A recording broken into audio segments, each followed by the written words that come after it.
পবিত্র কোরআন শরীফে কোন জায়গাটায় লেখা আছে যে অমুক টাকায় ভোট দিলে আপনি বেঁচে যাবেন।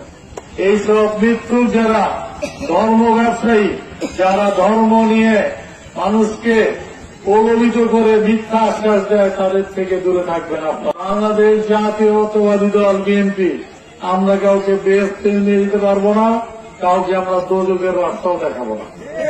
আমরা কি পারবো? আমরা চুয়াডাঙ্গার শিক্ষা ব্যবস্থার উন্নয়ন করতে পারবো। আমরা মনে করি যে একটি কৃষি প্রধান অঞ্চল হিসাবে যদি জনগণের সমর্থন নিয়ে বাংলাদেশ জাতীয়তাবাদী দল বিএনপি দেশ পরিচালনার দায়িত্ব পায়, তাহলে একটি কৃষি বিশ্ববিদ্যালয় চুয়াডাঙ্গাতে হবে।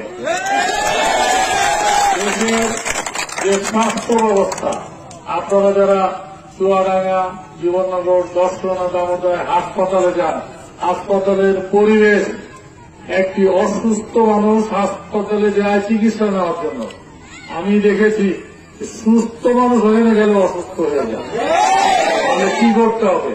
হাসপাতালের মান এবং পরিবেশ উন্নত করতে হবে, যাতে করে গ্রামের মানুষকে ঢাকায় যেতে না হয়, রাজশাহীতে যেতে না হয়, খুলনায় যেতে না হয়।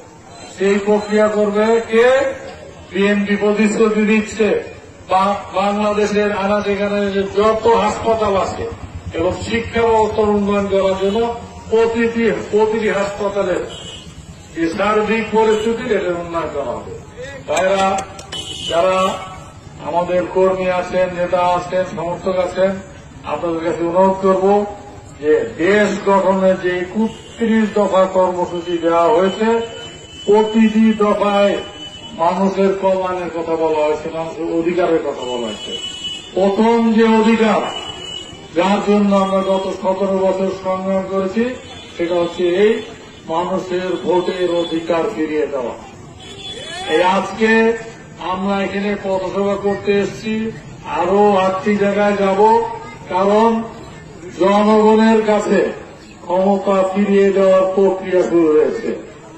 আজকে যদি এমন আপনার ভোট জোর করে নিয়ে নিতে পারবো, তাহলে এত কষ্ট করে কিন্তু আমরা এই পথসভা করতাম না, এবং আমাদের নেতা কর্মীরা বাড়ি বাড়ি যে ভোটের কাজ পরিচালনা করত না। তাহলে স্বাধীন বাংলাদেশের জনগণের এই দেশের যে মালিকানা জনগণের কাছে ফিরিয়ে দেওয়ার জন্যই আমরা সংগ্রাম করেছি। সেটা হচ্ছে একটি নিরপেক্ষ স্বচ্ছ ভোট, যাতে আপনার ভোট আপনি দিতে পারেন, যাকে খুশি তাকে দেবেন। আমরা অল্প প্রতিশ্রুতি দিব, আমরা বৃহত্তর দিকের প্রতিশ্রুতি দিব না। আমরা বাংলাদেশের স্বাধীনতায় বিশ্বাস করি। আমাদের রাজনীতি ভারতমুখী না, আমাদের রাজনীতি পাকিস্তানমুখী না, আমাদের রাজনীতি শুধুমাত্র বাংলাদেশমুখী। ভাইয়েরা এবং বোনেরা, মায়েরা, আপনারা আমাদের নেত্রী দেশনেত্রী বেগম খালেদা জিয়ার কথা মনে করে, আমাদের নেতা জনাব তারেক রহমানের কথা মনে করে ধানের শীষকে বিজয়ী করবেন, এই আশা ব্যক্ত করে আমি আমার বক্তব্য শেষ করছি। আল্লাহ হাফেজ। বাংলাদেশ জিন্দাবাদ। বিএনপি নেতৃবৃন্দ, ইউনিয়ন বিএনপি নেতৃবৃন্দ, অঙ্গ সংগঠন, ছাত্র দল, যুব দল, কৃষক দল, মহিলা দল, শ্রমিক দল সহ, স্বেচ্ছাসেবক দল সহ এবং সামনে উপবিষ্ট ধানের শীষের সমর্থক কর্মী ভাই বোনেরা এবং মায়ের, আসসালামু আলাইকুম। আপনারা আজকে এই নির্বাচনী প্রচারণে দর্শনায় থানার প্রথম এই পথসভা আজকে আমাদের এখানে। দীর্ঘক্ষণ আপনারা অপেক্ষা করছেন হয়তো, কিন্তু অনুষ্ঠানের মেয়াদ মাত্র 10 মিনিট, কারণ আমরা এখান থেকে আরো 8টি জায়গায় যাব এবং প্রতিটা জায়গায় আমাদের এরকম কর্মী, সমর্থক, শুভানুধ্যায়ী তা উপস্থিত আছেন। আগামী 2026 ফেব্রুয়ারিতে বর্তমান অন্তর্বর্তীকালীন সরকার ঘোষিত যে নির্বাচন, সেই নির্বাচন হচ্ছে আমাদের ঋণ পরিশোধের নির্বাচন। কার ঋণ? ভাইরা ভালো করে শুনবেন। আমাদের নেত্রী, সাবেক প্রধানমন্ত্রী দেশ নেত্রী বেগম খালেদা জিয়া গত 15 বছরে 6বার মৃত্যু মুখে পতিত হয়েছিলেন।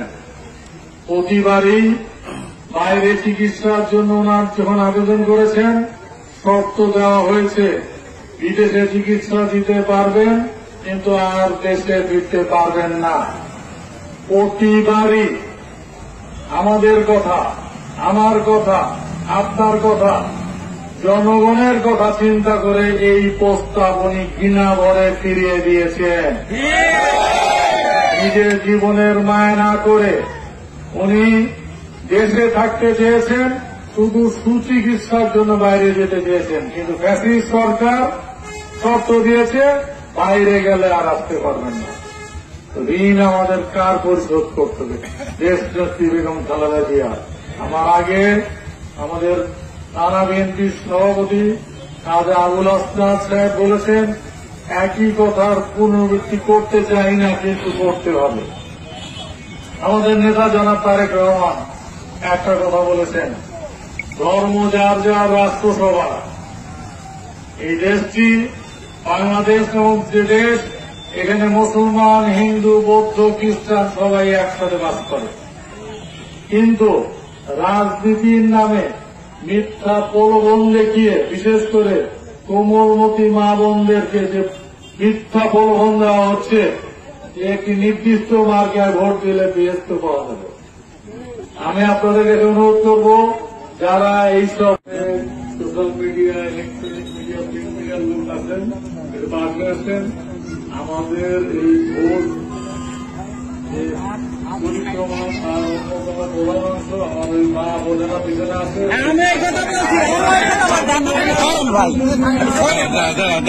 ধাক্কা দিচ্ছেন কেন আপনারা? ধাক্কা দিচ্ছেন কেন? আমার সামনে তো জায়গা হচ্ছে না। আর ক্যারামসি মারা নেই, যদি দূরে ঠেক লাগাই না।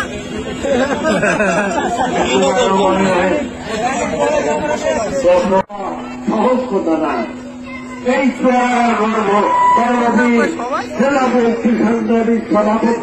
কেন্দ্রীয় বিএনপির উপসদস্য জনাব মাহমুদ হাসান খান বাবু, জনাব মাহমুদ হাসান খান বাবু আগামী ফেব্রুয়ারি মাসের 17 অথবা 2 সপ্তাহে ভোট হবে। আজকের এই অনুষ্ঠানের সভাপতিত্ব করছেন আজকে আমি আমার বক্তব্য দীর্ঘায়িত করব না, আমাদের নেতার কথা শুনব। 1 মিনিট শুধু কথা বলবো, বেশি দিতে পারবো না। স্পিকার লাহারি যায় যেই কোন জায়গায় 3 দিনের বেশি লাগে। আমাদের এই নেতা এতদিন সব জায়গায় বলবেন, আমরা সব জায়গায় কথা নাও বলতে পারি। যাই হোক, আমি সম্মানিত সভাপতি সাহেবকে সভা শুরু করার জন্য অনুরোধ করছি এবং সভাপতি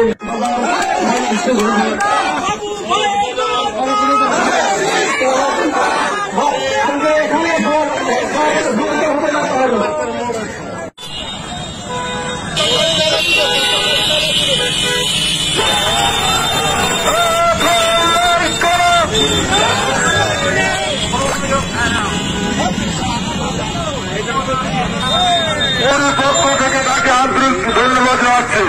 আমরা দেখতে পাচ্ছি পাকিস্তানের